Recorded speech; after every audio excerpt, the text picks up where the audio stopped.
Hey guys, and welcome back to another episode of Mondays with me, Dr. Crystal. I feel like I'm blinking a lot. So recently, my most popular video is my reaction to the death scenes in Final Destination 1.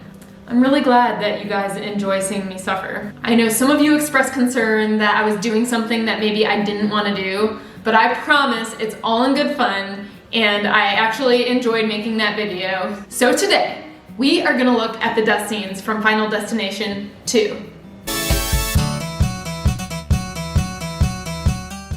I'm actually less stressed this time because I know I made it through last time and it was okay and it was scary, but we did it, so I'm ready. Okay. YouTube.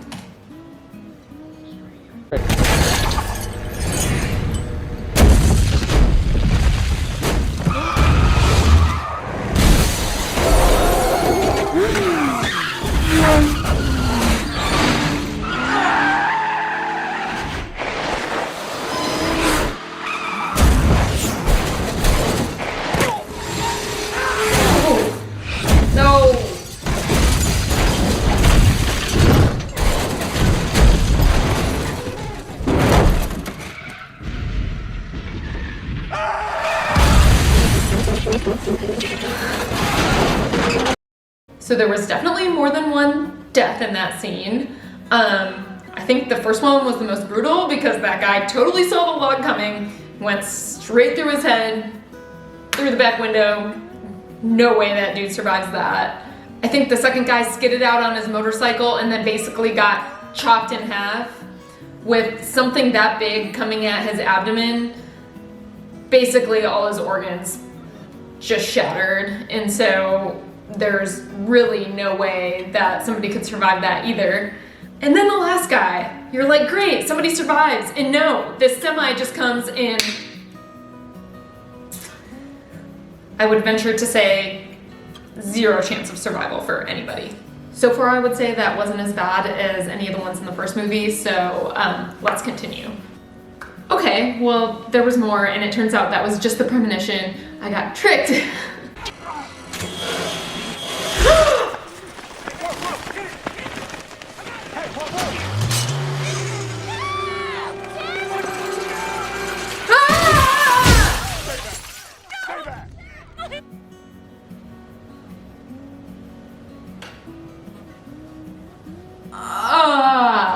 Okay.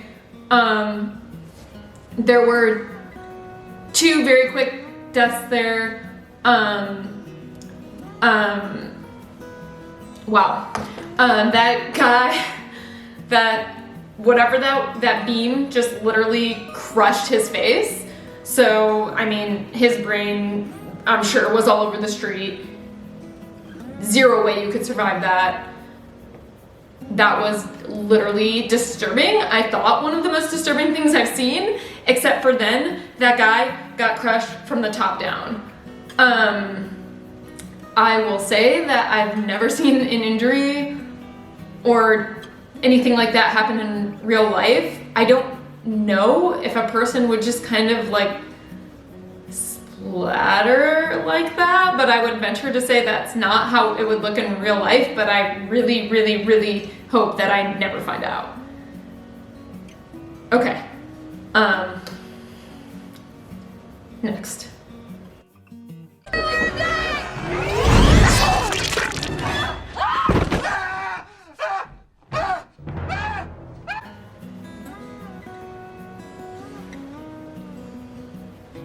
Guys, I have not seen this movie. I don't think I'm gonna watch it, but they stepped it up with the deaths in this version. I'm actually a little scared if I do future versions because I don't know what they're gonna do after this. So her head was in the elevator, chopped her head off.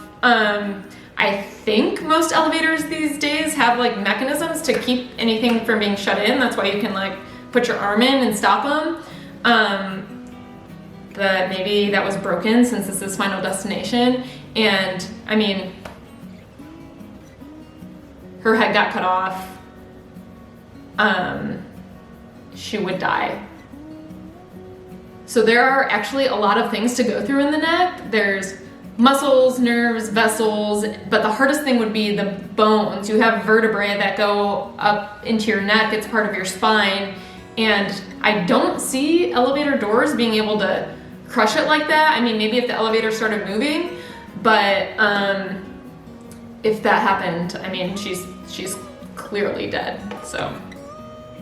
All right, well, I mean, I think I'm becoming tougher because of this. I don't know if I get any like toughness cred for this, but I'm gonna give it to myself. How about that? Because I feel tough for doing this. Could you be a little quieter with that thing, please? Yeah, sure. I'll just put it on quiet mode. That would be good.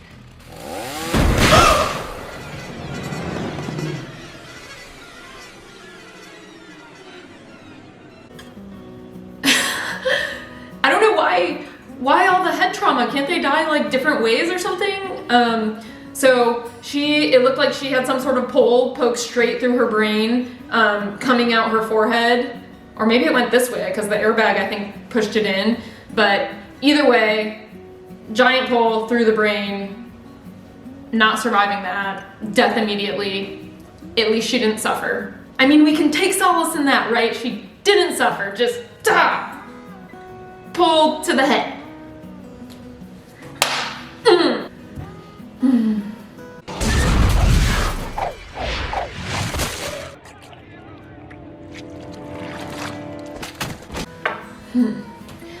I feel like they don't give us enough before and after the scene in these video clips I'm watching, because I literally press play and then they die, and it's really scary. I mean, that guy, it looked like those wires just went flying and kind of cut straight through him. I imagine that could happen if something was going fast enough and the wires were like thin and tough enough. But then again, we're back to talking about the spine. Like, I don't know if the wire would be enough to cut straight through his spine and straight through like the bones in his arms, and he would just fall into pieces like that. I think this is medically inaccurate, but that being said, with what happened to him, he's dead. All right, you guys ready for the next?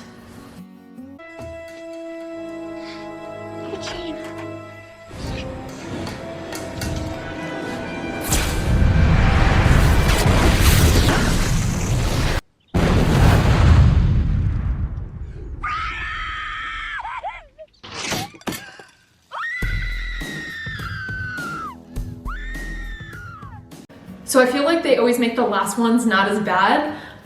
We didn't even really see what happened. It just blew up. Her face burnt to a crisp in like a millisecond. I will admit, I've never seen someone flash fried, so I don't know if that would happen and she would turn just like to dust so quickly. But I mean, the arm to the table was a nice touch. That was nice. I don't know how the one arm got all the way over there to land on the picnic table, but good ending, I guess. So I can say that I'm pretty certain I won't be watching this movie. Whoever comes up with these deaths has a twisted mind. And they're probably very rich from these movies. All right, well, again, guys, I am fairly certain that had zero educational value to you, but I hope you enjoyed it. If you did, don't forget to give it a like, subscribe if you haven't, and I'll see you next week. If you guys want to see Final Destination 3, let me know in the comments below. I thought I was prepared, I wasn't. Why?